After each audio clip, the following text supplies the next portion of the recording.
Assalamu alaikum wa rahmatullahi wa barakatuhu. Welcome to the Islamic Vice podcast. I'm your host Majid, and today I would like to welcome back a special guest to the show, the one and only Dr. Yakoob Ahmed. Assalamu alaikum, brother Yakoob. How are you doing? Walaikum salam wa rahmatullahi wa barakatuh. Alhamdulillah, bro. I'm doing good. Ramadan is here, so alhamdulillah. Yes. Just for those people who may not know, may not listen to the podcast we did last time, Dr. Yakoob is a world-renowned historian in Ottoman history, and also he's currently teaching Islamic studies in the University of Istanbul as well.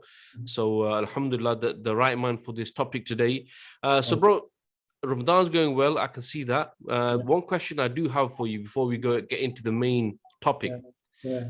You must have visited Hagia Sofia for the first Tarawi after 88 years. I wasn't at the first Tarawi because I was busy, but I have been to Tarawi in Hagia Sofia. Yes. And it is, so actually I was, this might be off topic, but I went to Hagia Sofia when the first day they opened it. So the first Salat al-Isha in Hagia Sofia, when it was opened, obviously it was open on Jummah, so the Jummah was impossible. But I went to the Salat al-Isha that night. And alhamdulillah, for the rahmah Allah ta'ala, he gave me the permission to be there. And it was a very exceptional feeling because the mosque was crowded by people of all denominations and sort of Muslim backgrounds and so forth. And I remember clearly, and it was COVID time, so you got to understand, like, this was not easy for us. We'd gone in, we were doing the social distances, all of us had the masks on and whatnot. And the Imam recited Fatiha, and it's one of the few occasions where I saw the whole room was crying. It was literally tears from people of all different backgrounds. And then the Imam, I remember he said that, that this was the first Salat al-Isha prayed in Hagia Sofia since it becoming a museum. It was moving. And for me, yeah, I mean, that was a really spiritually charging moment. Now, I've been to Hagia Sofia since then. I was there a few days ago with some of my students, and I mean, there's kids running around. It's open, it's free, it's easy access, even to non-Muslims. This is the misconception, Non-Muslims have come into Hagia Sofia while we were there praying. They're looking around, and there's no discrimination in that sense in regards to the masjid. And it's a unique experience. Alhamdulillah, So yeah, alhamdulillah. Yeah, no, I mean, I've been there a few times, and it is one of those places that, when you're there, before, obviously, I've not been there since it's changed back into a masjid, but it was rather sad and upsetting when you know that this was a masjid and now it isn't. Yeah, of course. Look, the thing is some of the arguments are, they're very Western centric, the arguments. I mean, okay, it was a church during the Byzantine period, but it has a history of being a mosque for a very long time. That history should not be stripped away from it to some degree. I mean, the key is that we're not stripping away its Christian heritage. You recognize it was a church, and it was a center of power. But Istanbul and Turkey is no longer a Christian state. It's no longer the Byzantine Empire. And the arguments that we should give it back to it being a church is ridiculous, because we might as well give back the city. That's not how it operates, in that sense. Yeah. And the other argument is that it should be a museum because secularism is neutral. It's not neutral in actuality. In and of itself, it's an imposition. So for me, like, contrary to what some people may believe, but it was an object of neoliberalism in which money was being made in the idea of objectivity, but in reality, it was debasing what the objective of that building was that it had to be an object of or building of worship. And that's what it's back to. And so let's just keep it at that. We don't have a significant Christian population here in this country that can exercise their right to practice in there. And it's a mosque, and we have a Muslim population, and it was converted into a mosque in 1453. And let's just move on from that. You know what I mean? So alhamdulillah. And when we look at it now, it's being exercised and used in terms of a particular function. And so on. And I think the Christian community, for all its concerns it has regarding Islam, should be more concerned about what's happening in its own backyard in regards to secularism and how it's actually destroying the Christian church in that sense. We are not the threat here, so that sounds quite harsh coming from me in that sense. But I'm tired of Muslims in particular who, for some strange reason, feel like they have this opinion of what should be happening in other parts of the Muslim world while they're enjoying their lives in Western societies, and it's not that easy. And, they make these false equivalents of comparing Hagia Sophia to the Holy Sepulchre. It's an incorrect equivalence, in fact, because when Umar bin Khattab conquered Jerusalem, he took Aqsa. That's the equivalence here. The equivalence is Aqsa, not the Sepulchre, and Aqsa became a masjid. So now people might argue that Aqsa has a place in the Quran and whatnot, but they need to understand the history of how this operated here. They need to understand how things operate. I mean, it would make no political and intellectual sense to turn this back into a church. And the idea that it's better off as a museum than a place of worship, it just shows the levels of disconnect or disdain people have towards religion in that sense in the common era, especially those who are raised in particular environments. So it is what it is, bro. I feel quite strongly about that, to be honest with you. Yeah, no, bro, I can tell. But I can tell. No, maybe it's one for another time to discuss. But let's kick off with the main issue of today's podcast. And this is, we're going to discuss an event which is close to all Muslim hearts and which occurred on the 17th of Ramadan, after Hijri. And this is no other than the Battle of Badr. Now, most Muslims know what happened at the Battle of Badr. However, for those who don't know, it was the first battle in Islam and the first battle between the Muslims of Medina and the pagan Quraysh of Mecca. And as we know that the Muslims were outnumbered 3-1. However, the Muslims were victorious. Now, this is something which most Muslims, if not every Muslim, will know. And what I want to discuss with yourself, bro, in regards to this topic is many Muslims really describe this topic as being a key event in Islamic history. While some historians might argue that, compared to, I mean, you obviously, you study history, you teach history, when you're talking about battles in the past where you had hundreds of thousands of people, here, some people may not even call it a battle, they may even call it a skirmish or may try to belittle the significance. However, in Islamic history and probably just the history of man, why is this event seen as so decisive? Okay. Look, bro, firstly, when I teach this in my classroom, we teach it within the framework of the Seerah of Rasul Sallam. Okay, so Ghazwat al-Badr is seen within the framework of the life and the biography of Rasul Sallam. And the reason why I'm highlighting this point, because I mean, it sounds pretty obvious, but one of the things that I have to highlight to my students continuously regarding the life of Rasul Sallam is that the Quran is an authority that has to be used as evidence when talking about the life of Rasul Sallam. So the life of Rasul Sallam without the authority of the Quran, which is fundamentally the first biography of Rasul Sallam, of how Allah Ta'ala himself, Allah Zawjal, talks about Rasul Sallam, if you omit that in the way that this narrative is given or presented, then it becomes, and this is where the life of Rasul Sallam, for me as a Muslim historian, is different than writing history, for example, of the Ottomans or the Umayyad or so forth, because the difference is we have a source authority, which is Allah Ta'ala himself, right? He speaks himself in terms of not only our prophet, but let's just talk about the case of Badr himself. He tells us intentions. As a historian, it's very difficult to write about a human being's intentions. We can only go on the facts that we see. But here Allah Ta'ala has given us something which is intriguing, that he talks of intentions of people. He talks of the intentions of people at Badr. He talks of the intentions of people at Uhud. He talks about, how they felt. He talks about malaika and sending them during the Battle of Badr and so forth.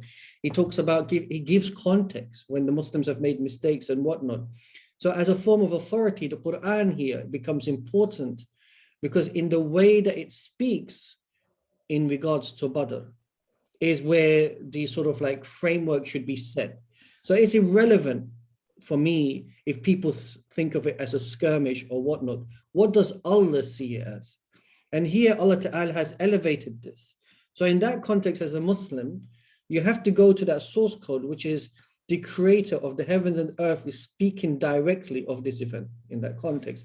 That is a form of authority, and that wahi then is the most important science in regards to speaking of truth, because Allah Ta'ala always speaks truth. And so I want to make this clear, because when we teach history, sometimes Muslims can be quite disconnected in regards to not appreciating Allah Ta'ala's voice as an authority. And Rasul Sallam was not simply a mouthpiece for the Quran in that sense. When we say wa Rasulu in the Shahada, it means that Allah Ta'ala communicated with us via his Quran and his messenger. And Badr is a reflection of that, right? So I feel like when we speak of Badr, we speak of Badr from the perspective of Rasul Sallam, from the hadith literature and how he explains it. And we speak of it from the perspective of what Allah Ta'ala frames it as. And yes, in comparison to maybe what today's modern warfare, the numbers might have been smaller and whatnot, but that's not the point. Mm. The point is that Badr has a value in regards to Sharia, in terms of lessons that we can take from it. It has a symbolic value, and it has some very unique moments. It's miraculous, the idea of sending angels and so forth. Ibn Abbas, he made it very clear that this was the only time that Allah Ta'ala sent Malaika. The question is why, right? So there's a lot of things in Badr, both in regards to, and as we're going to talk about today, it happens in the month of Ramadan as well. So it's a layered event, and it really needs a very good treatment. Now, today we're going to like intellectualize about some certain questions, so we can't go into details, but I really do press home the idea that Muslims need to invest in the studying of Badr, because you can actually go on for hours. It's very layered in that sense. So I want to emphasize that, if that's okay. Yeah, no, you make well valid points, bro. I mean, that's why even it was described as the Battle of Criterion. It's quite interesting. You talk about you have to look at it in the context of the Quran and the Seerah, because everything that led up to this battle, from the time of the Dawah in Mecca, mm-hmm. the way the Muslims were treated. Mm-hmm. Maybe at first they were just, belittled or just ignored as just a group of people who, got certain ideas. However, things change, and then the Prophet ﷺ migrates to Medina. Mm-hmm. And now you have a state in place where mm-hmm. you have the Muslims as an army rather than just a group of believers, and also the significance of some of the top leaders of the Quraysh being at the Battle of Badr in the month of Ramadan. Mm-hmm. So in that respect, we see that this was that first, and also in a way, like you mentioned, the Messenger Sallallahu and how he was like the practical implementation of the Quran. So this really was maybe a template of what was to come. Yeah, totally. That struggle between the kuffar and between Islam. So I mean, so some of the obviously the topic, like you said, we've got certain questions that we want to go through. However, if you want to maybe just shed into certain aspects of the battle that you think would be good for the listeners, where people may oversee and just read very top level. Yeah. So I mean, I think we'll go into this later in regards to the argument of whether it's defensive or offensive and so forth. So I'll leave that to, that's a question that often comes up in my classroom, because there is a form of, there's a particular framework at the moment.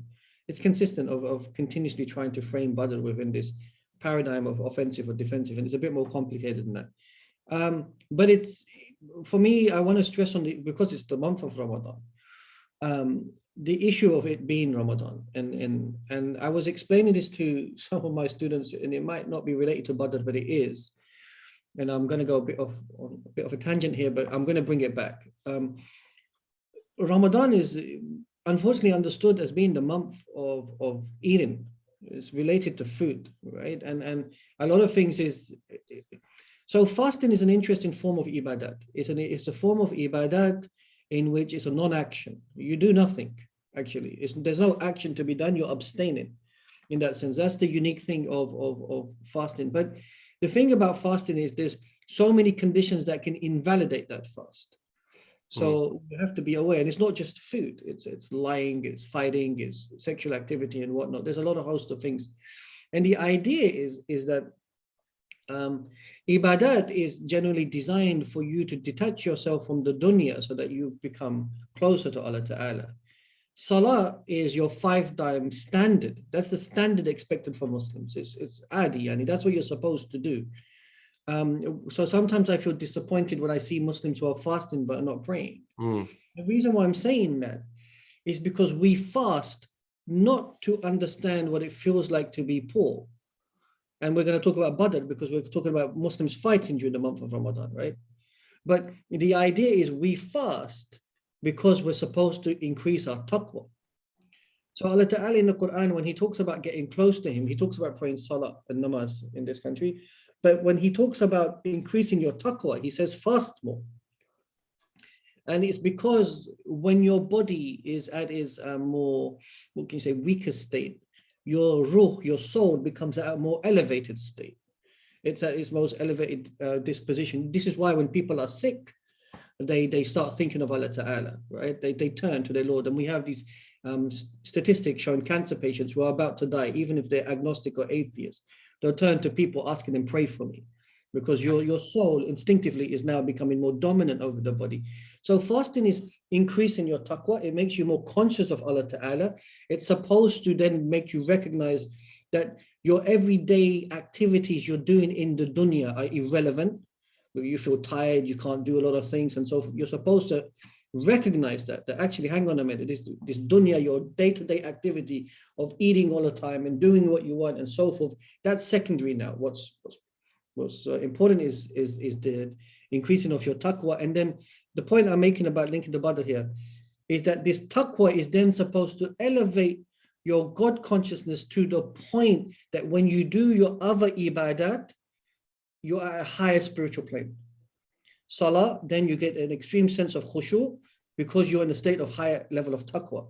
You do Tarawi because now you're at a higher state of taqwa. You want to do Tarawi. You want to stand there for the 20 or 8 rakahs, whatever it may be, because of that. You want to do tahajjud. You want to read Quran. And here in the case of Badr, for the Muslims, jihad would have been ibadat. And so the idea of having increased taqwa would have supported them and helped them and facilitated them to do that ibadat.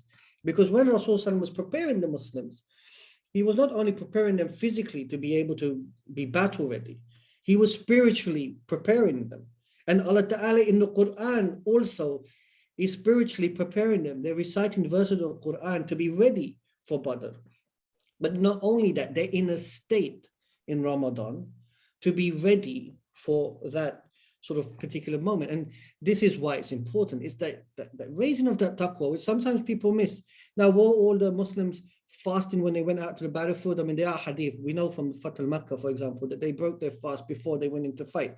And there's a fiqh question here about when you're in the battlefield, do you need to fast or not? But that's not the point. The point is that in this month, the idea of the month of Ramadan is to elevate your taqwa, to get as close to Allah Ta'ala as possible. And what it does is it gives you a boost, like an iman boost, for the other acts of ibadat you do. In this case, for the Muslims, it would have been jihad, because this is the first time they're fighting. Remember that. So they've never fought before. They've never experienced this. They're nervous. And then you have this, it's not fortuitous. It's the plan of Allah Ta'ala that not only, does he send a miracle in the nature of angels, but he also sends them during the month of Ramadan, in which their taqwa is at their highest, because it's necessary for their taqwa to be at that point, for them to suppress their fears, to go into the battlefield to please Allah Ta'ala. So this is, I think sometimes people miss that in regard to Ramadan. And I'm relating this to Badr, but I'm trying to relate this to everything we do. So I went off on a tangent, but I really feel that Muslims sometimes, I know a lot of Muslims who just fast, sleep all day, watch YouTube all night, and this is not how it's supposed to be. The fast is to supplement. And I tell people, for example, any haram you're doing in Ramadan, that's not shaitan, that's you. That's you conditioned. So you've got 30 days to condition that out yourself. This is what this month is about. It's that pure dedication. And so it's not about just food, you know, it's about getting close to your Lord as much as you can.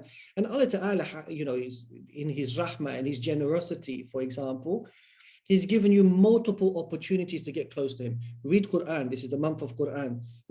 This is the month of Laylatul Qadr. This is the month of fasting. This is the month of Tarawi. This is the month of Tahajjud. Like, this is a month of zakat. This is a month of generosity. This is a month of inviting people to your house. It's a month of cooking. You can't escape the barakah in this month. So the month should be a mindset shift. It should be the moment you shift your mindset. And I think for Badr to happen in this month is an indication of what the Muslim mindset was and what Rasulullah is trying to create at that time to get them ready for what was about to take place, which was phenomenal, which was being asked of them to lay their lives on the line, you know, for the first time. And that's not easy.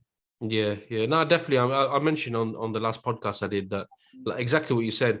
You know, it has become like Ramadan is about the eating, even about the iftars and stuff. Whilst I think the most important time in Ramadan, or the day, shall I say, isn't rather iftar afterwards. It's during, when you're fasting, because what you're doing is you're abstaining from those things which are normally halal for you, and this should, you know, force you to sort of reflect and ponder, why is it that I'm abstaining from things which are halal for the sake of Allah subhanahu wa ta'ala? And obviously, if you're sleeping most of the day, you're not really going to get that. So, bro, in regards to the question, then, I mean, you touched upon it, and it is something which I like the way you described it, where, you know, it's not an issue of whether Badr was defensive or offensive. It's more complicated, because a lot of times in this discussion, we do just say it's either it was defensive or offensive, and then maybe both sides then find, you know, parts of the seerah which backs up their view. So what's your view on this? So one of the things that we see, for example, is that the Muslims are being heavily persecuted in Makkah. They're forced out of Makkah to some degree. There's no, like, they're not leaving as like peaceful friends. You know, this migration it's a forced migration, and so in that sense, the aggression of the Quraysh cannot be like just forgotten just because they've gone to Medina. They're not going to allow bygones to be bygones. They've lost their land, they've lost lives, they've lost property, they've left everything behind. They've left their memories behind, their family members behind. This is tough. So in that sense, this is not a moment of peace between the Quraysh and the Muslims. This is the Muslims establishing a authority, a governmental authority in another part of Arabia, but that doesn't mean they're just going to let it go. So here what you see is that from the offset, it is fair to argue that the Quraysh are still the aggressor here, that the Quraysh, you know, they see this as a victory, that they've kicked the Muslims out. And as if, you know, it would be like today, the Israelis kicking out all the Palestinians and seeing it as a victory, and the Palestinians just letting it go. It's not going to happen, you know. So in that sense, the Muslims are kicked out, and there is a sense of, you know, Muslims are feeling aggrieved by that. And not only are they feeling aggrieved, but there's a sense of injustice. Now, when they establish their own state or governmental structure, or whatever people want to call it in that sense, there needs to be a demarcation of what their area of influence is. And so the first thing they need to have is they need to have men of some sort of military capacity, so that the Quraysh do not attack them, invade them, or see them as weak or crush them. And so they have to have that. And they need to clearly highlight to the Quraysh that they are there, they exist, and that they're not going to allow the Quraysh to just do what they want. Some Muslims in of themselves felt that, you know, that there has to be some level of reprisals, and there has to be some sort of like economic justice in sense of leveling out what had been lost in Makkah. And so they started raiding the Qurayshi caravan. So here you can see, if you look at it from that perspective, the Muslims are not just like, you know, waiting for the Quraysh to arrive. There's a host of raids that take place to try to disrupt the Quraysh's flow of their economic policy, and to some degree try to get back what they had lost, because they had lost far more by leaving Makkah in that context. And so they kept raiding the Qurayshi caravans, and in particular they they raided the Sufyan's caravan as a way of trying to make that adjustment. If you look at it from that perspective, some people will say that, hey, it's the Muslims who are being proactive here in that sense. The point I'm trying to make here is, rather than saying defensive or offensive, I'm being selective with my words. The point I'm making is the Quraysh is still the aggressor, but the Muslims are being proactive. Do you understand? So this is not the Muslims being defensive. It's that they're in a state, not of peace, but a state of aggression with the Quraysh. The Quraysh has tried to maximize its opportunity by expelling the Muslims and trying to enjoy life as if it's normal by doing that. The Muslims are not going to take that sitting back, and they need to, in some shape or form, make themselves visible in the area so that they are not attacked in the future. Because of course, the Quraysh are also colluding with various tribes in the region to try to subjugate the Muslim project, even in Medina. It's not like they were willing to let it go. And as a result, the Muslims went on the front foot. And Sayyidina Abu Bakr was saying, because this is interesting, because for a long time, Umar radiallahu anh, for example, was telling Rasulullah, we need to fight, right? The idea that, what's going on, man? Like, these guys have done this A, B, C, D to us, and we're just gonna, and Allah Ta'ala was making the Muslims be patient by making them wait, But we see from Sayyidina Abu Bakr, and he made it very clear. He said, I knew we were gonna fight sooner or later. There was an inevitability. And an inevitability that a clash was going to take place, simply because of the conditions in which the Muslims had to leave. They had to leave in secrecy, they had to leave everything behind and so forth. And the inevitability, in the sense that the Quraysh were never going to allow the Muslims to live in peace. That was inevitable. And so rather than just sit there as a lame duck, the Muslims decided to be on the offensive, and they were raiding caravans as a way of making a point here. And as a result, Sufyan's caravan in particular, it becomes a victim of that. And then the conditions of the main Battle of Badr take place, right? And this is how it unfolds. So this is why I'm trying to explain it, that it's not defensive or offensive, or, in that sense, but looking at it in terms of when we do analysis of sort of like political conditions, even now when we're looking at, like, let's just say Russia and Ukraine, for example, there's always, it's good and bad. It seems to be this narrative that people say good and bad and so forth. In the Muslim case, clearly the Muslims are seen as those who are good because of Allah Ta'ala's seeing them as those who are righteous. But the point I'm trying to make is, it's neither defensive nor offensive in that sense. It's the conditions are a little bit more interesting for me in that, if you get what I'm saying. Yeah, I mean, 100%. I understand what you're saying. At the same time, you mentioned the quote of Abu Bakr about it's inevitable we were going to fight. But also argue that, if you even go back to the time of the Messenger Sallallahu in Mecca, when he was carrying out his dawah, and he was, the people would ask him, what is it that you want? And he said, I want one kalima. And they said, well, okay, that's fine. That's not an issue. What is this kalima? And then when he would say the shahada, they would say that, for this, you're going to have to fight basically everyone. Yeah. So when we see this state now, government state being established in Medina, there's certain steps that the Messenger ﷺ took straight away, establishing the sort of headquarters in the masjid, forming the society. Then, like you said, sending out these raids, trying to get the Muslims in this sort of frame of mind that, these things are going to happen. So, and also to let the surrounding people know that we're here, we're not going to be a pushover. We're Muslims, we're here.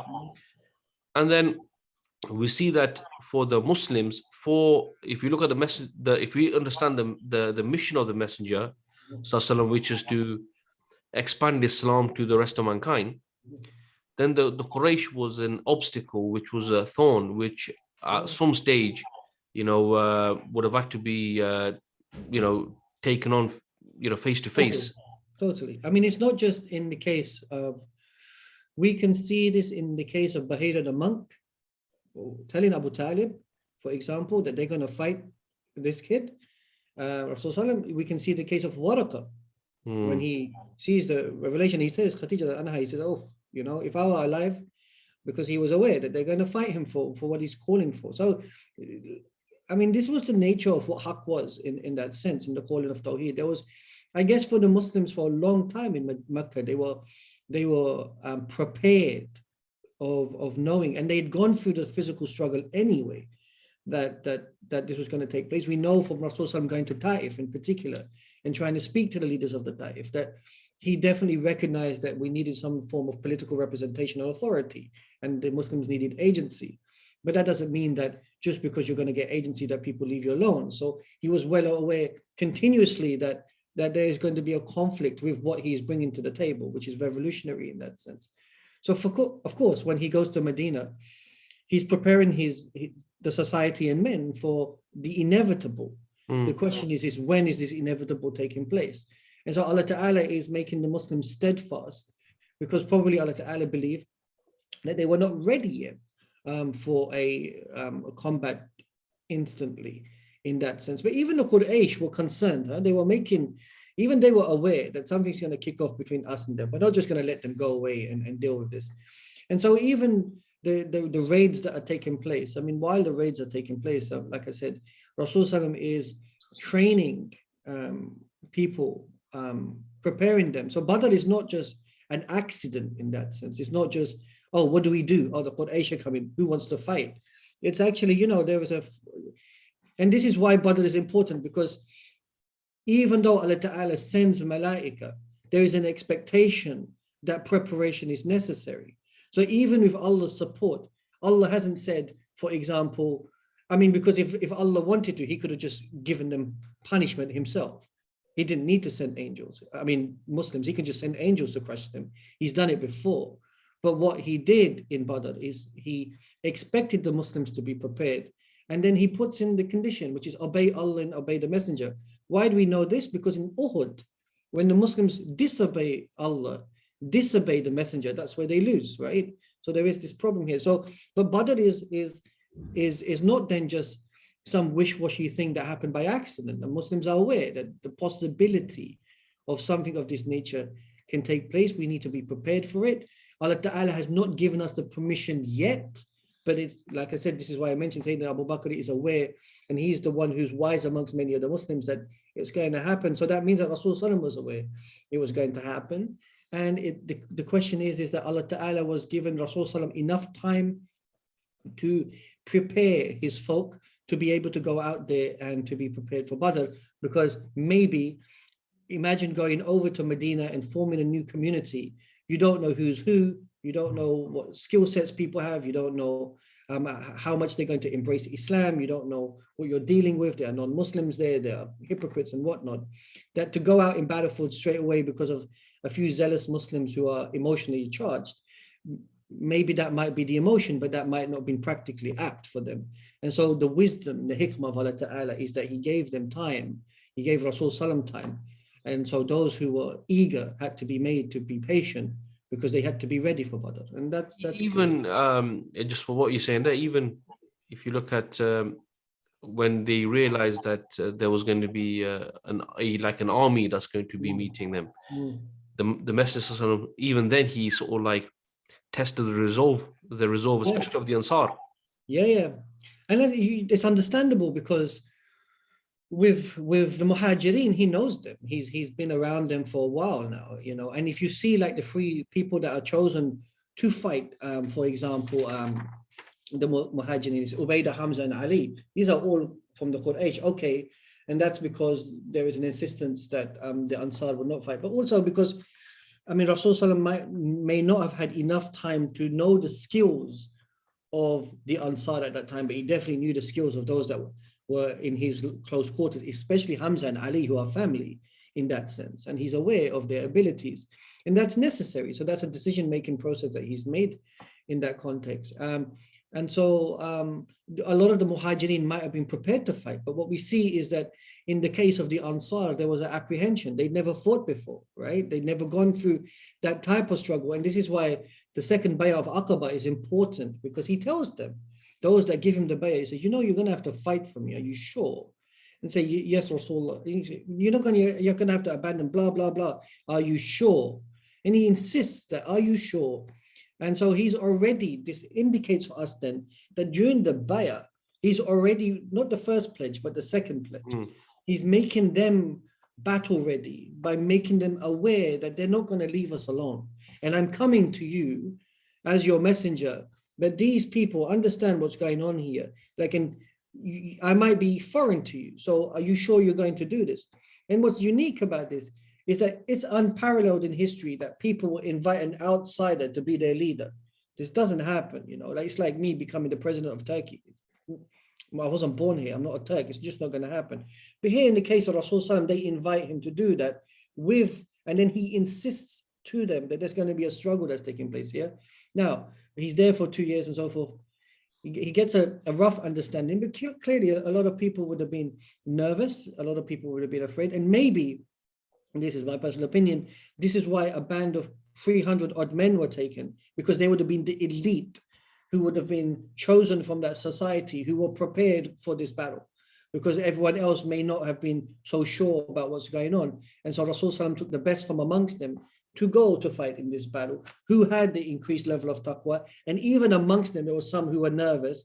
And this is why then Allah Ta'ala is trying to support them. Say, don't worry about it. I've got this. You just need to go out for the sake of Allah. So of course, the preparations were there, bro. For me, like when I'm reading the sources, this assumption that Rasul Sallam was just haphazard is really a disservice in regards to what it means to be a messenger in that context and what it means for him to be Rasul. Yeah. And would you say that maybe, the issue of whether it's offensive or defensive, that discussion historically, that was never there. And maybe we see that, over the last 100 years, 150 years, and certainly, with the sort of missionary attacks, on the intellectual attacks on Islam, rather than the physical attacks, where it's showing that Islam has been this, violent, barbaric type of religion that Muslims have always felt like, and compared it, for example, to Isa alayhi salam, like, he was a, messenger of peace, and how can this messenger fought? So Muslims, just to try to, with their sincerity, try to defend Islam. However, they try to paint a picture which actually isn't entirely correct, purely because they're on the defensive and they want to show Islam as a religion of peace, and not one which has, where the messenger himself is involved in fighting.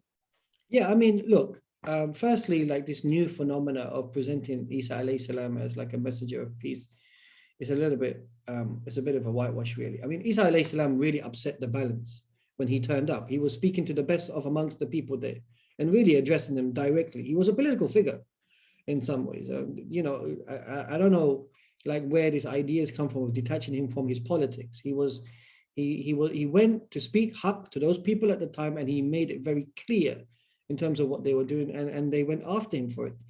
But Christianity in of itself has a history of this sort of capability of warfare. That's not new for us in that sense. And in the case of Muslims, you're aware that warfare and violence is a natural disposition of human beings in that context. And sometimes the situations are not like you only respond because somebody poked you. Sometimes there are conditions that you are well aware that if you don't preempt something, then the consequences are going to be far worse by waiting for something to take place. This might sound very shallow, but it's like you're walking down the street and you can see there's a thug coming towards you. You can see him coming. You're not going to wait for the thug to strike you. The minute the thug comes to you, you can see what's going on. You strike him first. It happens like this, and I'm trying to use a very maybe simple example, but the point I'm trying to push home here is the idea that we wait for the slap before we move. It's not part of the Muslim tradition. The Muslim tradition is far more, it's far more realistic than that. There are times where if you feel that you feel the threat, and that's human, then you take action before you are devastated by somebody else. Why would you wait for a devastation to befall upon you before you take action? No, sometimes there are instances, and we see this throughout Islamic history, and this is why the issue of Badr is important, that you preempt something at times. So for me, this is not, I find it strange when Muslims continuously feel the need, or some Muslims feel the need to present it as this is defensive. And it's because of the whole narrative of in academia in particular and in the West of the Muslims bringing Islam by the sword and so forth. And so Muslims then don't know how to place themselves in this sort of like intellectual quandary. And so there's either, there's a reaction to that by some Muslims being aggressive, which is unnecessary, and then other Muslims who are being apologetic. But context is always important. In every instant, this is why, rather than saying Islam was spread by the sword, I always say, let's look at each incident on its own merit, because each incident is different in terms of how the Muslims were preparing for what their context and conditions were. And in some occasions, they would have been proactive, and in some occasions, they would have been defensive, and some occasions, they would have been something else. That's okay. Yeah, definitely. Now, you touched up on it a little earlier, but the question I want to ask is, in regards to Ramadan and, the many people have in the past called it the month of Jihad, for example. And what we see is that throughout history, whether it's the Battle of Hittin, Battle of Angelut, and many others, I'm sure you can mention more. We see that the Muslims have, sometimes maybe they've been on a defensive battle, but a lot of times it's actually been on the offensive. And now, when you look at the situation today and kind of link it to what you were saying earlier about how Muslims view Ramadan today in regards to it's just about food and stuff, and here what we see is that countless victories and countless battles were taken within Ramadan proactively. So it's not like the Muslim commanders would have been, actually, you know what, Ramadan's coming, let's not do anything this month. It seems as if like that was the actual moment to do it in. For sure. I mean, like I said to you before, because it's in heightened level, a moment of taqwa. Like Allah Ta'ala says in the Quran, for example, that it's not easy. Like He recognizes, for example, it's not easy to put your life on the line. That's the ultimate thing a human can do. Everyone's afraid of dying. And, like in the West, they present this as some sort of like suicide mission or suicide squad. That's not what's taking place here. The reality is that warfare, to encourage people to go to battle and warfare when the stakes are high, it's not easy. And what's interesting is one of two things are happening. Either during the month of Ramadan, they saw people were God conscious to the point that they wanted to do what they saw as being righteous in the way, whatever their conditions were in that given time, if that was the condition. And the second one was, they weren't apologetic about Ramadan. They said, oh, it's Ramadan now, let's just stay at home and just, take it easy. So you can see that any excuse, and because I see this a lot nowadays, I can't come and see you in Ramadan. Why? I get headaches. You've already preempted. What are you talking about? So when people make these sort of excuses to me, for example, and I will always say to them, I say, if you have some sort of actual physical ailment that prevents you from fasting, that's one thing. But if you are preventing that, Ramadan is tough, you get headaches, you get cramps and so forth. It could be, this is simple, but it could be that your dietary practices prior to Ramadan are problematic. So when you get to Ramadan, you start to struggle in this way, and then you make excuses for yourself to be sleeping all day. This is a month where you're supposed to want to get close to your Lord in any shape or form.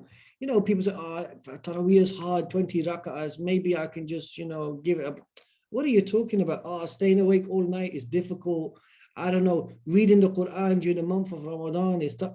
Like, these excuses really disappoint me to some degree, because like I said, you didn't understand what this month was. You didn't get it, that this month was your one ticket, your one chance to please your Lord, because throughout our lifetime, we misbehave a lot. And this is your chance. He's giving you an opportunity. And I'm giving you a month, not a day, I'm giving you a month to apologize, to ask for forgiveness, to recognize, my greatness and so forth, and I will forgive you. And I think that's important for the Muslim to have that, because when you see that non-Muslims don't have something like that, I feel sorry for them. They feel sorry for us because we don't eat. They look at us and go, oh, not even water. But I feel sorry for them, I feel sorry that you don't have the opportunity to understand your own humanity. Because I've said this before, that to understand your humanity is to recognize as a khalik, there's something that created you, that you have a soul. And in Ramadan, we recognize that the absence of rejecting Allah Ta'ala, rejecting your soul, is to reject an understanding of what it means to be human. And so you have a deficiency in understanding your own humanity. And as a result, that's why you're miserable. That's why you can't understand it, right? This is part of the problem. I know I'm being very offensive here with my language, but it's because I feel sad that people feel inferior during the month of Ramadan in thinking that we are at a loss here. We are not at a loss. Alhamdulillah, we got the month of Ramadan. And we were talking the other day that in 2030, Ramadan will come twice in that year, right? And we were joking, and some people go, oh my gosh, I'm going to have to fast twice in 1 year.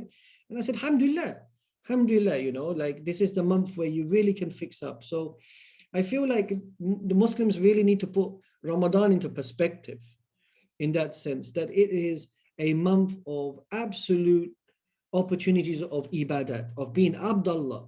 And for the Muslims who would have gone on warfare at the time, because they at that time would have seen jihad as ibadah, then that was the ultimate ibadah for them. And they would have been, I'm assuming, happy to go out in that month where there is an environment of ibadah around them. Or at least they were not apologizing and making excuses that they were fasting in that sense. And once again, I've also said that even there's a lot of hadith about this, that when people go into warfare, that they may break their fast early to continue. So even that is there. But this is why I'm trying to make the point then, the Ramadan is not just about fasting, because people ask me, what is soldiers fasting or not? It's not the point. The point is the whole month itself, what does it encapsulate, right? And that's important, I think. Yeah, no, subhanAllah. Also, it may be down to the fact that how the Muslims viewed Islam and what sort of the state of Islam at the time and the mission of Islam, because nowadays what we do see is that people do pick up their activities in Ramadan. But if you look at those activities, what they consist of praying more, they consist of reciting more Quran, and these type of activities, because nowadays that's basically how the situation of the Ummah is. That's what we view as that's what we view as elevating and going to that next level. However, at that time, we see that the Muslims were on a mission to carry Islam to the rest of mankind. So it was only maybe natural, like you're saying, that they picked up in that month, in the month of Ramadan, what they were normally doing anyway. Yeah. So that's why the victories that we see in the month of Ramadan was where, you know, because of the blessings of Ramadan and because of the level of taqwa, they were able to achieve those things. Like, for example, defeating the Mongols at Ain Jalut, you know, where it seems incredible for them to do, but it sort of makes sense because they were actually giving 150% rather than 100%. Oh, I'll tell you something really primitive, really primitive. A few years back, I remember us playing football during the month of Ramadan. I was fasting. And during the middle of the game, I broke my fast, carried on playing. And the non-Muslims at the time were unaware. And when they saw, they were shocked. And the reason why I'm saying this is because it didn't change anything in me. And when reading now, like, you know, like Thomas Tuchel complaining that N'Golo Kante maybe because he's fasting, his productivity is decreased, because that's just how they view human beings. Oh, he mentioned that.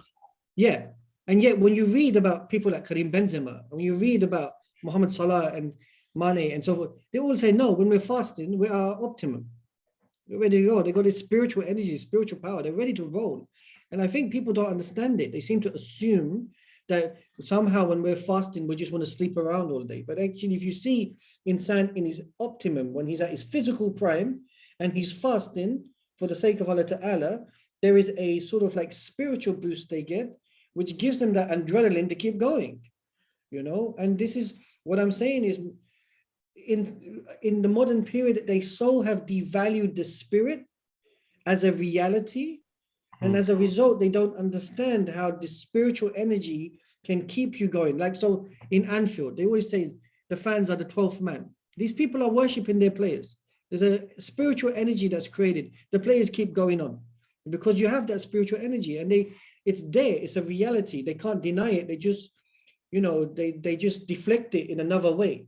So the point is what I'm trying to make is in Ramadan, when you're at your spiritual height in a physical sense, and then you have an awareness of this spiritual enlightenedness. And then you go out to do a physical activity, which is a struggle, but you're doing it out of the love of Allah Ta'ala. It wouldn't surprise me if that was what was getting people over the line in these moments of these physical hardships. It wouldn't surprise me. And that's a very primitive example of myself, you know what I mean? Yeah, no, exactly. And I remember, I'm sure it might have been Afghanistan or Iraq when the US invasion, and it was Dick Cheney, and he was asked whether they're gonna, the Americans are gonna stop their attack during the month of Ramadan.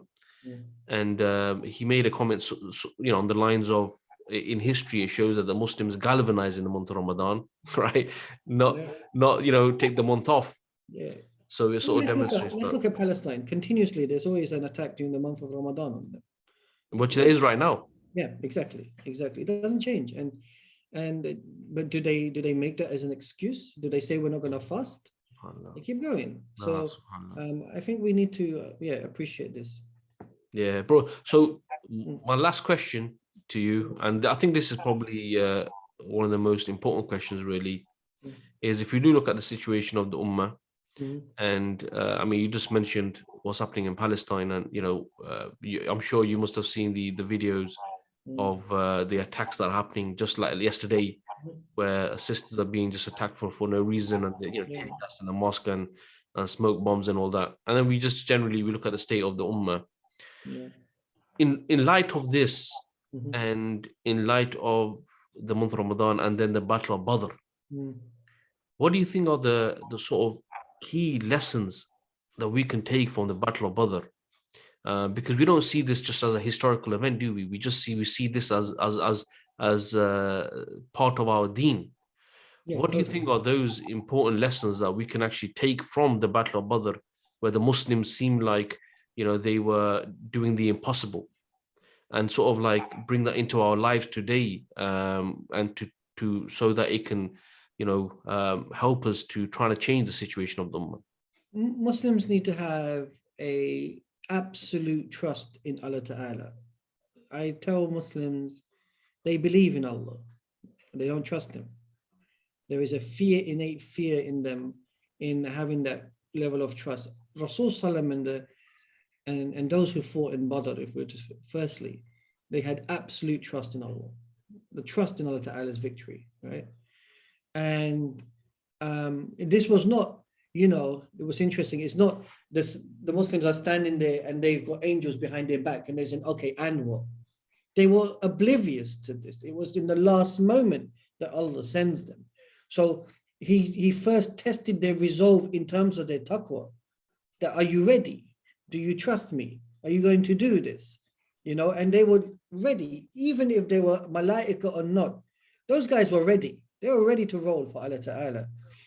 So it's not, the first thing is to trust in Allah Ta'ala is important. The second thing is to turn to Allah Ta'ala. Rasul Sallam then does dua to Allah Ta'ala.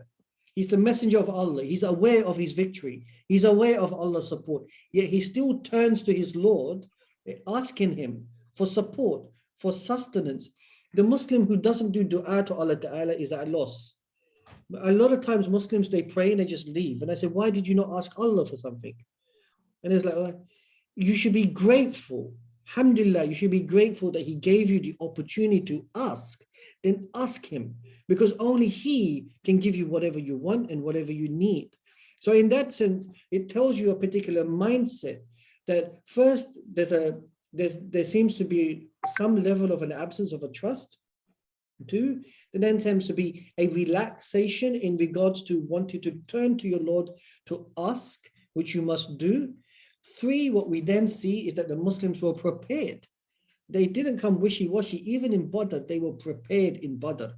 Rasul Sallam, he turned to the Muslims, he got them prepared, he put them in rank and file. So what's interesting here is in Badr, they used tactics that the Quraysh had never seen before.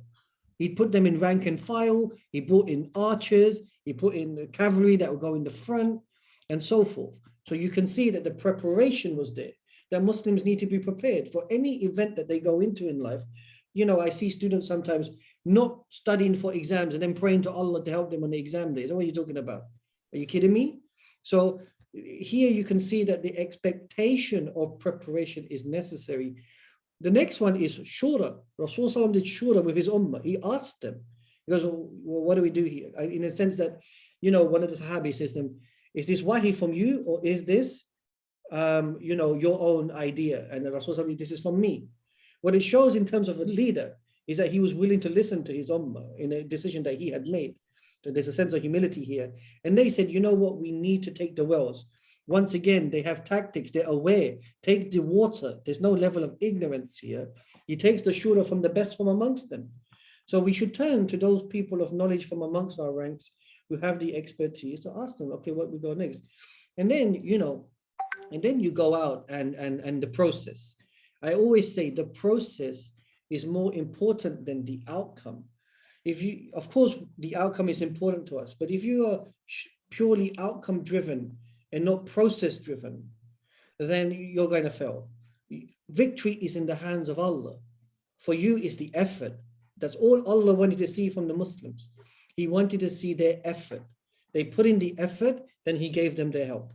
Now, once they had gone to Badr and achieved that victory, then Allah Ta'ala says, okay, you've seen how it's done. You've done it. I helped you. I gave you that little guiding hand. You've achieved your victory. This victory is yours. Well done. Alhamdulillah. And now the next battles, it's on you. I'm now leaving this to you, Yani. Now it's on you. You have to. The reason why I'm explaining this is because Muslims have this weird imagination that continuously they're going to be sent angels. And they don't want to take responsibility. It's on you. Allah Ta'ala gave you Islam. It's on your head now. Be competent. You have to have the competency to go out there to do whatever is necessary in whatever fields you go into, right? And this absence of competency is a problem in our ummah, and we have to elevate the competent from amongst us to go out and do what's right and wrong. So in that sense, there's a lot to be learned from Badr. I mean, the list is, you know, it goes on and on. And also, I mean, miracles. Allah Ta'ala sent continuous miracles in Badr in that sense. So the support of Allah will not leave us, you know, we have to have that belief. So I think Muslims need to read the history in its correct context, right? This is not just jihad. This is more than this, you know, this is more than this. And what's interesting is Rasulullah led the line. You know, as a leader, he led the line. He was there in the front. He didn't say, all right, you guys go and I'm going to chill at home. I'm going to look after them. He said, okay, let's do this. Let's win this together in that sense. And when they came back victorious, you know, it was important for the Muslims to feel that they could achieve. And this is what you learn from Allah Ta'ala. That in the Battle of Badr, Allah, He permits the Muslims to achieve their success, and He reminds them not to get carried away. And then in the Battle of Uhud, when they failed, He picks them up by saying, I know what was in your hearts for those of you that, you know, that sort of like abandoned them. And I know that you're regretful. So He doesn't rub it in. He then says, okay, let's go again, you know. And this, the way that then Allah is talking to the Muslims in regards to these moments is important, because that's how we should be talking to the Muslims, in the way that Allah Ta'ala speaks to us. That when we are victorious and successful at something, that we should have humility and not get carried away. And when we fail at something, but we are sincere, or we have made a mistake, that redemption is possible, and that we shouldn't crush people when they are down. And there's so many lessons. I can't stress enough on Muslims studying Seerah, bro. And I can't stress that Seerah should be learned within the context of Quran as well, because that's important, you know. But bro, I can go on and on, you know. It's Bro, I love teaching Seerah, you know. Yeah, no, listen, if you need to go on and on, this is what it's about, bro. I mean, just to add about when you were talking about Uhud and Badr, and you look at the Battle of Hunain, and how Allah responded afterwards, that, you know, was it the numbers that you were? Yeah, totally. You know, you compare that to Badr, and it wasn't about numbers, was it? Yeah, I mean, the Sunnah talks about a particular, once again, the particular capacity of recognizing your numbers in regards to the numbers of the others. You don't want to be, you know, outflanked and so forth. But this is why then you have to use your tactical nous and saying, okay, what is our capacity? What is our capability? What can we achieve?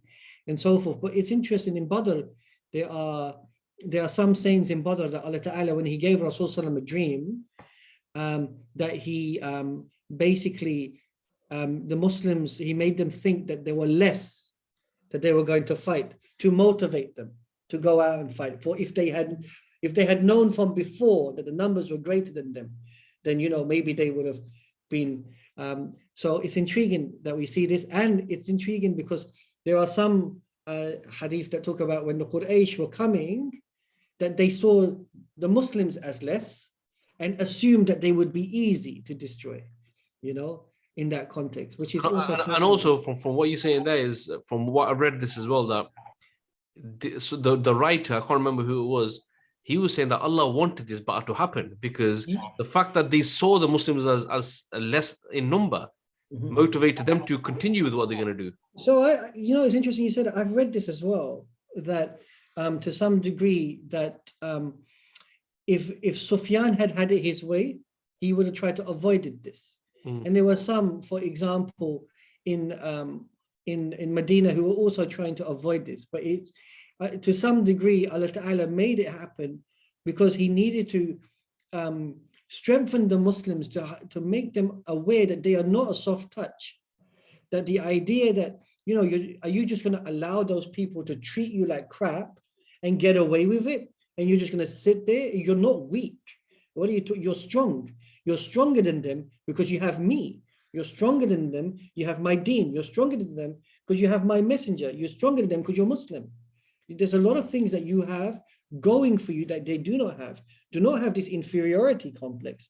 And the way that he sort of like brought this to a height, if you can say, by reading the literature, you see, Badr was the example of that. He made a physical manifestation happen in front of them, a reality to take place for them to understand that. I think that's interesting about Badr, if you understand what's taking place in this context. And human beings, they need that. So it's like, you know, if I'm going into a boxing match and there's a bully at school who's bullying me all the time and everyone's nervous and so forth. And, you know, you get egged on into a situation and then you take out the bully. And it was necessary. It was necessary for you to defeat that bully because now everybody saw you defeated him and they also were not afraid anymore. So this sometimes manifestation is needed in that sense. And so I think Allah Ta'ala in his wisdom created those conditions so that the Muslims can understand that, you know, you don't need to be afraid, that I am with you. You can achieve this. You just need to be steadfast and you need to give it a go. And you're not weak. There's only 300 of you, but it doesn't matter. You know, you're competent and so forth. And you know, even when you see the battle of 3 versus 3, the idea, I mean, this idea of having 3 people versus 3 people is generally, so you had Utbah, Shayba and Walid on one hand, and then Ubaidah, Hamza and Ali. The idea is the 3 fight each other, the other side is humiliated and lost, and then we go home. We don't need to fight. Oh, right, okay. Right, so if you fought 3 men and you defeated them, the 3 best men, you say, okay, we won, you lost, go home, right? We don't need to kill any more people. Ah, okay. I thought it was just like maybe just for the motivation, like it motivated the winning side, but I didn't know that they could then disengage from them. Yeah, they can then just disengage and go home. But in fact, what happens is interesting, is the Quraysh in their fever, they couldn't take it, you know, like it was burning them inside. They said, no, we're going to continue coming. So then they came and then the Muslims said, okay, then let's do this, you know, in this context. And this is interesting. Just going back, when we see Uhud, what's interesting, so whereas in Badr, Rasul Sallam had encouraged the Muhajirin and his family in particular, by the time we get to Uhud, Rasul Sallam is encouraging the Ansar. So we know, for in the case of, I think it's Abu Dujana, when he's asking, who wants my sword? Who wants my sword? And Umar bin Khattab, he said, I want it. And Rasul Sallam said, no, sit down. And Umar couldn't believe it. He said, why did he not give me his sword? And he gave it to one of the Ansar. And then Umar bin Khattab says, and when we saw him going into the battle, we just saw his red turban and he was just one after the other. And then we understood, you know, there was no man braver than him on the day of Uhud in that context. So what you see then is that by now Rasul Sallam has managed to show the Ansar through his action and through the support of Allah Ta'ala and through the victory that he is the messenger of Allah, you know, and that this is the haqq and this is the struggle, but it's okay. we keep going. And this, remember, Arabia was a society that at times had moments of violence, and that was inevitability. So yeah. Yeah, I mean, just what you're talking about, Uhud, then just thinking about the lessons we learn, and you see the lessons, clear lessons that you mentioned from Badr. I'm sure there's many more. But at the same time, you look at Uhud, and even though, like, we know Allah subhanahu wa ta'ala talks about the people who left their position, however, it's sort of, the lesson is that, those people left their position for worldly gains, Yeah. inevitably. And, Yeah. and this led to a certain event, and even, all the way up to, I can't remember, the Battle of Tours, I think it is, in France. And there was a great commander of the Muslims who actually was martyred in that battle. However, when you read about it, it talks about, again, the Muslims at this time, they definitely outnumbered the French. However, they were more concerned with the booty in their tents that they had accumulated. So again, it's another lesson, the fact that when we cling on to the earth, and Allah says this, doesn't he, that, what is the matter with you? That you cling on to the earth. Yeah. Whilst the Muslims, they understood what was at stake, that, if you win on the battlefield, you're victorious. Yeah. And if you die on the battlefield, you're victorious. Yeah, I mean, this is the thing, right? That we don't fight to die, you fight to win, right? And in that sense, and what's intriguing is, which is unique, is in Uhud, for example, you notice that the Muslims were far more competent. The Muslims had a plan. If they had stuck to the plan, they would have been victorious because they were winning. And then certain group of Muslims got greedy. They disobeyed the plan.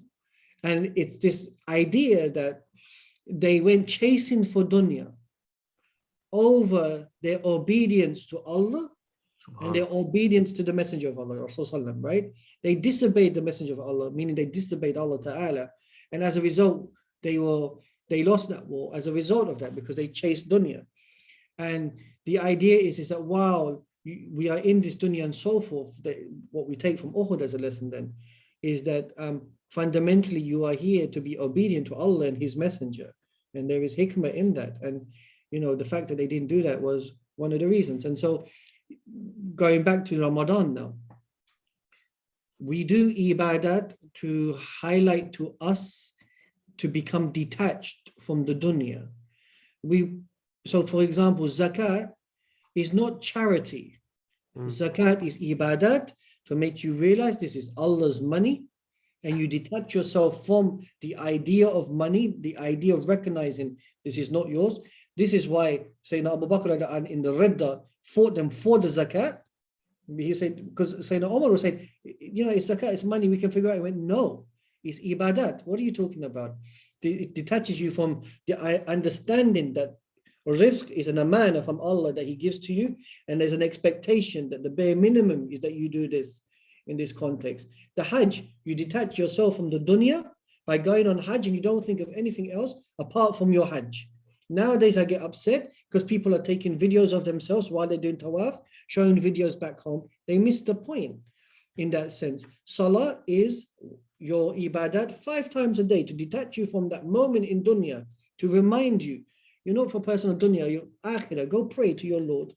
And Ramadan is like a supercharged month for you to do that, bro. It's the month to remind you, detach yourself from dunya. Like all these things you do for dunya, think about your akhirah, think about, your forgiveness in the eyes of Allah Ta'ala. Change your disposition. Be a person of taqwa. Be a person of piety. Be a person who's obedient to his Lord, and use this month as a way of kickstarting it to change your behavior, not just simply as an individual, as an ummah, because we all do this month together. We all are doing this month together. So there should be mechanisms in our cultures and our societies to remind people of a collective struggle, which is a collective form of changing our behavior. So I'm tired of people, when they read the Quran, for example, and they say the Quran speaks to me as an individual.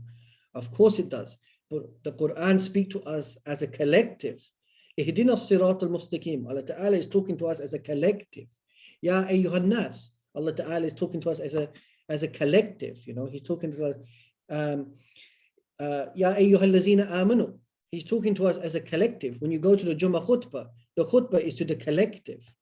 And so what I feel like in this Ramadan is that we shouldn't only be trying to improve ourselves spiritually as individuals, but as an ummah, as a collective.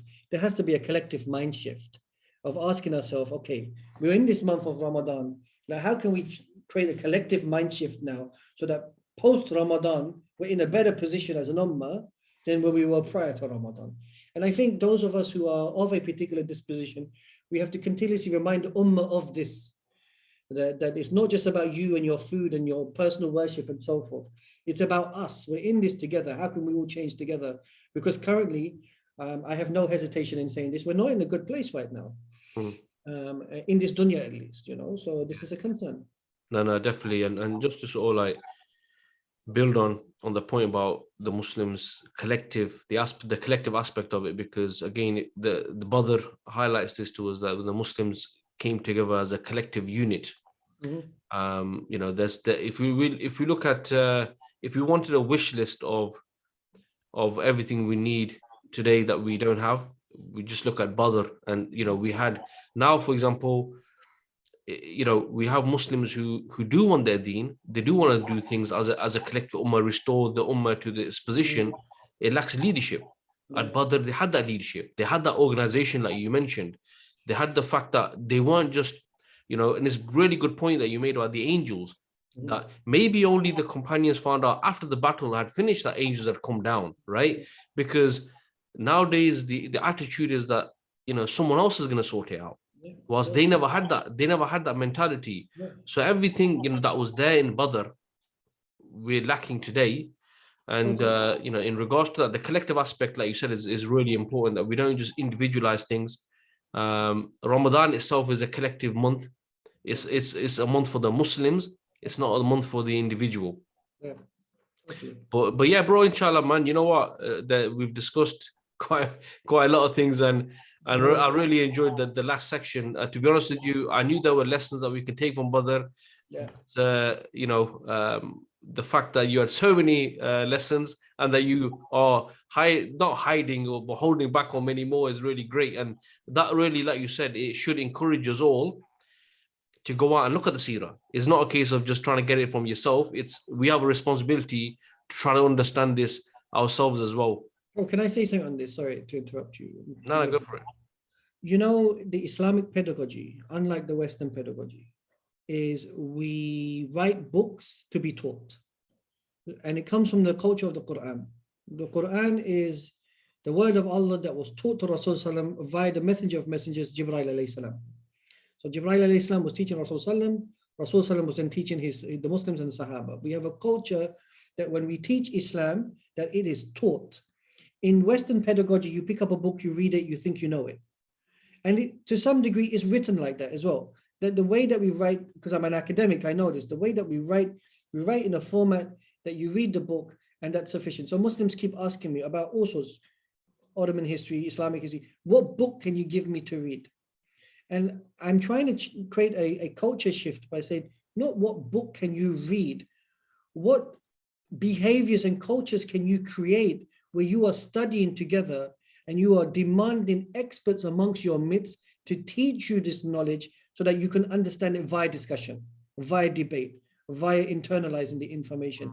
And so the seerah yes, we should read it. I'm encouraging your listeners to read the seerah independently, but the seerah ought to be taught. You have to create gatherings amongst yourselves, whoever you are, to teach seerah where there's discussion that takes place, like what you and I are having today, right? And even though I've gone off tangents and so forth, but the idea is that you've kept provoking me to think in a particular way, and we're talking about this. And okay, there are people who are going to be passively, maybe actively listening, but the key that I've probably taken more out of this than you and your listeners, because I was able to discuss this with you and pull ideas at the back of my head and go, oh yeah, I remember that. Oh, of course, this is what happened, and so forth. And so I want Muslims to create circles where they're studying seerah. Don't take it for a given, and it should be studied every year, because we forget as human beings. Wallahi, we forget. And so we need to create this culture of studying the life of our Prophet, Rasulullah is so important.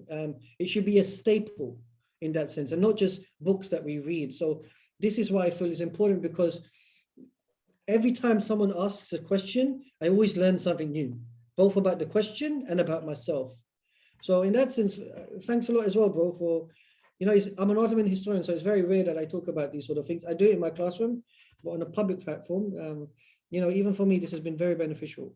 No, of course, bro. I mean, I remembered from last time when we had that discussion on the Ottomans, and you mentioned it, I thought definitely I'm going to tap into that knowledge. But I think also just a final point from myself really is that what you've just talked about, you just mentioned about learning the seerah in that way. I think what's another important message is the fact that this is for our akhirah.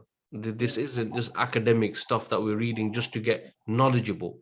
This is actually to understand who we are, understand why are we being created, to understand what we're doing here, where are we going to go. Totally, bro. Look, when we teach Shahada, I've said this before, but Shahada is very interesting because, the Muslims understood, so Abu Sufyan's beef, shall I say, with Rasul Sallam, he says, I didn't have a problem with the idea of Allah existing. I couldn't handle the fact that you were the messenger. His pride couldn't handle that. That was his issue with Rasul Sallam. This is why when he becomes Muslim later on, he moves on from that. But when we say, Ashhadu anna Muhammadin abduhu wa rasuluhu, this is interesting because our purpose, La ilaha illallah, our purpose is to do ibadah, to be Abdullah, to be and that Rasul Sallam is Abdullah.